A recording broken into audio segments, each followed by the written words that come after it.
ఓం సాయిరామ్. సాయి భక్తులందరికీ నమస్కారం అండి. సాయిబాబా దయ వల్ల ప్రతి ఒక్కరి కుటుంబం ఎక్కడున్నా కూడా సుఖంగా, సంతోషంగా ఎప్పుడు కూడా అష్టైశ్వర్యాలతో, ఆయురారోగ్యాలతో ఆనందంగా ఉండాలని చెప్పి సాయి తరపున నేను కూడా కోరుకుంటూ ఇంకా ఈరోజు వీడియోని స్టార్ట్ చేస్తున్నాను. ఈరోజు వీడియోలో సాయి పిలుపు ద్వారా మనకొచ్చినటువంటి సందేశం ఏంటంటే, తల్లి ఏర్పాట్లు చేసుకో, త్వరలో షిరిడీలో కలుద్దాం. సరిగ్గా 2 నెలల్లోనే నువ్వు నీ కుటుంబంతో సహా షిరిడీలో ప్రవేశిస్తారు. నా దర్శనం మీ జీవితంలో ఒక మంచి మార్పును తీసుకువస్తుంది అని మనకు బాబాగారైతే ఈ సందేశం ద్వారా మనతో కొన్ని విషయాలు పంచుకోవడానికి మన ముందుకు వచ్చారనమాట. బాబాగారు చెప్పినటువంటి ఈ సందేశం మీ అందరికీ నచ్చినట్లయితే కనుక వీడియోకైతే ఒక లైక్ అయితే చేయండి ఫ్రెండ్స్. తల్లి, నీకు ఒక శుభవార్త. త్వరలో నువ్వు ఎంతో సంతోషంగా షిరిడీ వచ్చి నన్ను దర్శించుకుంటావు. ఎన్నో సంవత్సరాలుగా నువ్వు ఎదురు చూస్తున్న ఫలితం నీకు ఇప్పుడు కలగబోతుంది. నువ్వు ఎప్పుడెప్పుడు నా షిరిడీకి రావాలి అని ఎన్ని ప్రయత్నాలైతే చేస్తున్నావు, కానీ నీకు కొన్ని అడ్డంకుల వలన నువ్వు నా షిరిడీకి రాలేకపోతున్నావు. నిజమే కదా? ఎన్ని ప్రయత్నాలు చేసినా కూడా ఆఖరికి నువ్వు ఈరోజు బయలుదేరదాం అన్నా కూడా ఆగిపోయిన సందర్భాలు ఎన్నో ఉన్నాయి. ఈ విషయం నీకు తెలియచేయడానికే ఈరోజు నేను ఈ సందేశం ఇస్తున్నాను. ఎందుకు అంత ఆనందంతో నువ్వు నా షిరిడీ వస్తావో తెలుసా? నువ్వు ఇప్పటి వరకు ఏదైతే ఇబ్బందులు అనుభవించావో ఆ ఇబ్బందులన్నీ తొలగిపోయి సంతోషాలన్నీ నీకు చేరువ అవుతాయి కాబట్టి. ఆ సంతోషంలో నువ్వు ఎన్నాళ్ళ నుంచి కోరుకుంటున్న షిరిడీ ప్రవేశం జరుగుతుంది. నువ్వు షిరిడీ వచ్చి నన్ను దర్శనం చేసుకొని మహానందం పొందుతావు. నువ్వు నా దర్శనానికి వచ్చినప్పుడు నిన్ను నేను ఏదో ఒక రూపంలో పలకరిస్తానులే. నా ఇబ్బందులన్నీ తొలగిపోవడానికి ఒక మంచి దారి ఏర్పడుతుంది. 2 నెలల్లో నువ్వు అన్ని రకాల యోగ్యమైన జీవితానికి నువ్వు వస్తావు. అక్కడి నుండి నీకు అంతా మంచే జరుగుతుంది. నీ జీవితంలో నీకున్న బాధలన్నీ, నీకున్న కష్టాలన్నీ మటుమాయమైపోతాయి. నీకు ఏ కోరికైతే నువ్వు అనుకుంటున్నావో ఆ కోరిక ఖచ్చితంగా నీకు నెరవేరుతుంది. నీ కుటుంబంతో సహా నువ్వు సుఖ సంతోషాలతో సంతోషకరమైన జీవితం గడుపుతూ ఎల్లవేళలా నిస్వార్థమైన మనసుతో అయితే జీవిస్తావు. నీకు షిరిడీ రావాలన్నది నీ కల, కానీ ఇప్పటి వరకు నీకు ఆ యోగం రాలేదు. నిజమే కదా? ఇప్పుడు నీకు ఆ అదృష్టం కలిసి వచ్చింది. నువ్వు ఎంతో సంతోషంగా ఎటువంటి జంకు లేకుండా షిరిడీ రాగలుగుతావు. నీ కుటుంబం మొత్తం తీసుకొని ఆనందంగా ప్రయాణం చేస్తావు. నన్ను దర్శించుకొని నా ఆశీస్సులు పొంది క్షేమంగా ఇంటికి చేరుతావు. ఇక అక్కడి నుండి నీ జీవితం ఇంకా మంచి మలుపులు తిరుగుతుంది. షిరిడీ ప్రవేశం అన్నది ఏ భక్తునికైనా సరే మంచే చేస్తుంది. కాకపోతే షిరిడీ ప్రవేశం చేయడానికి అనుకూలమైన సమయం వస్తే కానీ మీరు రాలేరు. నీకా సమయం ఇప్పుడు వచ్చింది కాబట్టి నువ్వు 2 నెలల్లో నన్ను దర్శనం చేసుకోవడానికి రాబోతున్నావు. అన్నీ ఏర్పాట్లు చేసుకో. నీకు ఏది అడ్డంకి లేకుండా నేను చూసుకుంటాను. అన్నీ సజావుగా సాగుతాయి. మనం మళ్ళీ షిరిడీలో కలుద్దాం. షిరిడీ ప్రవేశం సర్వ దుఃఖ నివారణం. నువ్వు నీ కుటుంబం ఆయురారోగ్య ఐశ్వర్యాలతో తులతూగుతూ నా ఆశీస్సులు నీకు అందిస్తున్నాను. బిడ్డా, నువ్వు ఎన్ని ప్రయత్నాలు చేసినా ఏదీ ఫలించక జీవితం అంటే విరక్తి చెందుతున్నావు కదా?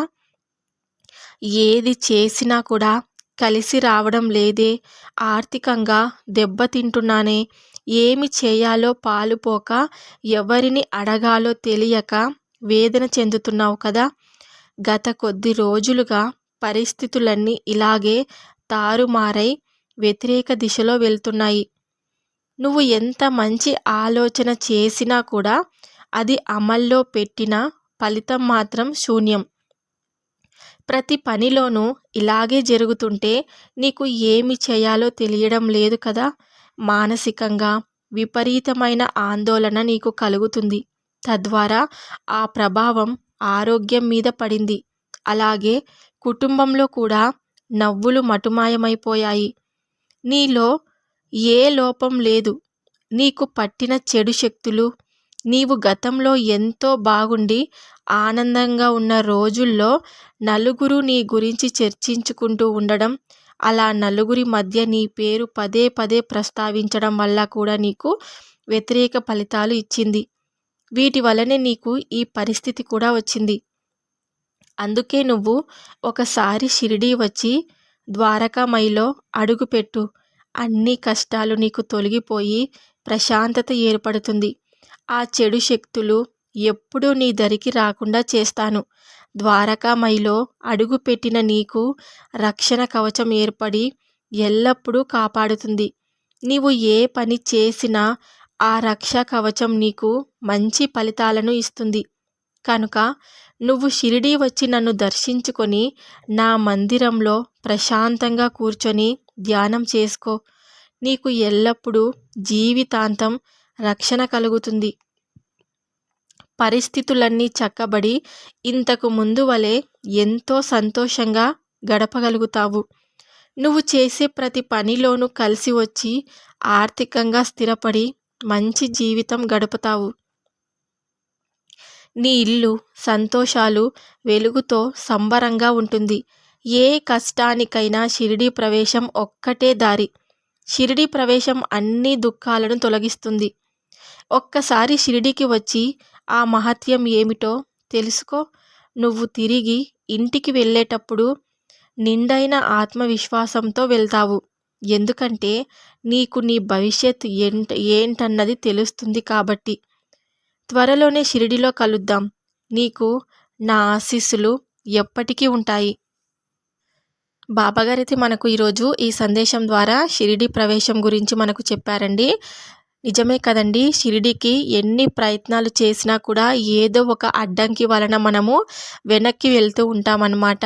ఈరోజు మనం వెళ్దామన్నా కూడా మనం ఒక్కొక్కసారి బస్ టికెట్స్ కానీ ట్రైన్ టికెట్స్ కానీ బుక్ చేసుకున్నా కూడా అది ఏదో ఒక రూపంలో క్యాన్సిల్ అయిపోతూ ఉంటుందన్నమాట.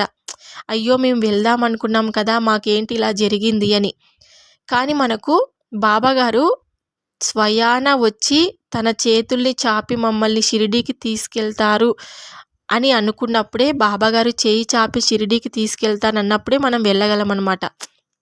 స్వయంగా బాబాగారి నుండే మనకు పిలుపు వచ్చినప్పుడు మాత్రమే మనము షిరిడీకి వెళ్ళగలము, బాబాగారి దర్శనాన్ని చూడగలము.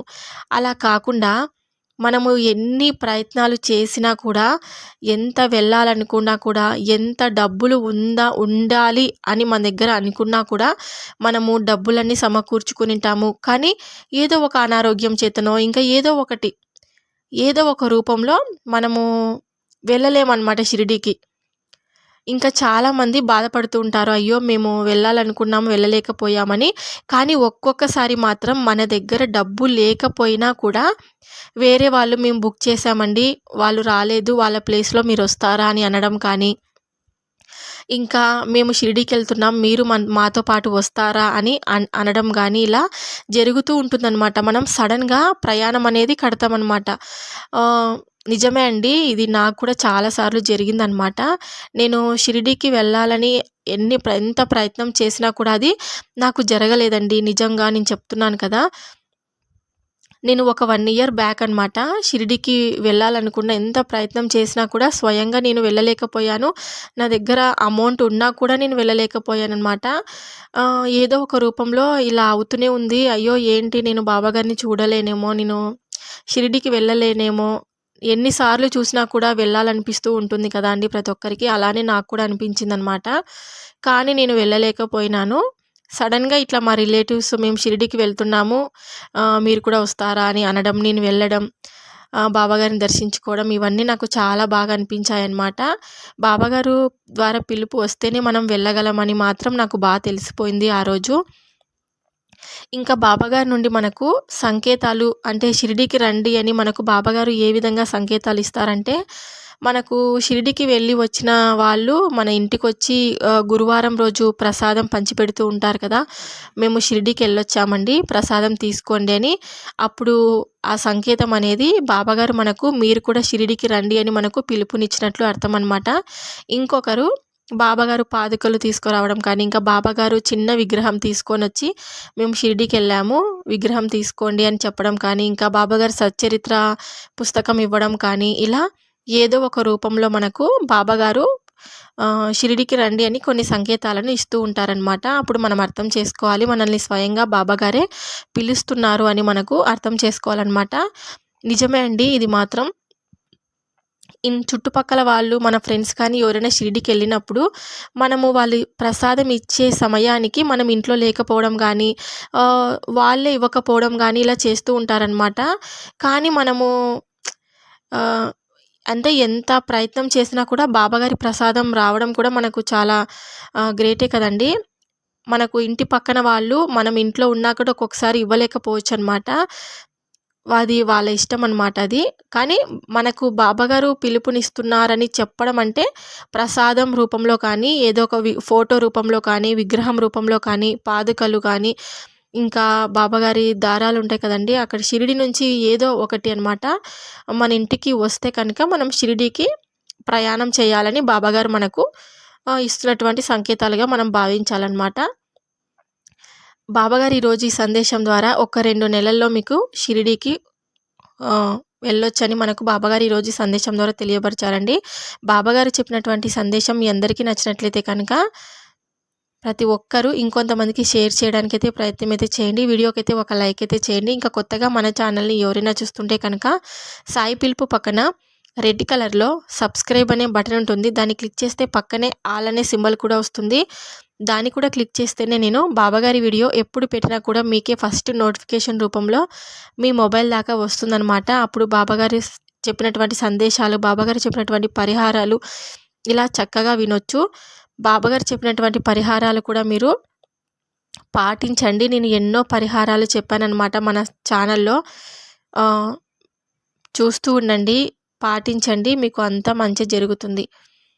సాయంత్రం వచ్చే బాబాగారి పిలుపు ద్వారా వచ్చే వీడియోతో మళ్ళీ కలుద్దాం. అంతవరకు బాబాగారి ఆశీర్వాదం ప్రతి ఒక్కరి కుటుంబం పైన, ప్రతి ఒక్కరి పైన ఉండాలని చెప్పి, ఆయురారోగ్య ఐశ్వర్యాలతో ఎప్పుడు సంతోషంగా ఉండాలని చెప్పి బాబాగారి తరపున నేను కూడా కోరుకుంటూ ఇంకా ఈరోజు వీడియో అనేది ఎండ్ చేస్తున్నాను. ఈ వీడియో కనుక మీకు నచ్చినట్లయితే వీడియోకైతే ఒక లైక్ అయితే ఇచ్చి వెళ్ళండి ఫ్రెండ్స్. ఇంకా కొత్తగా మన ఛానల్ని ఎవరైనా చూస్తుంటే కనుక సబ్స్క్రైబ్ చేసుకోండి. సర్వేజన సుఖినో భవంతు. జై సాయిరామ్.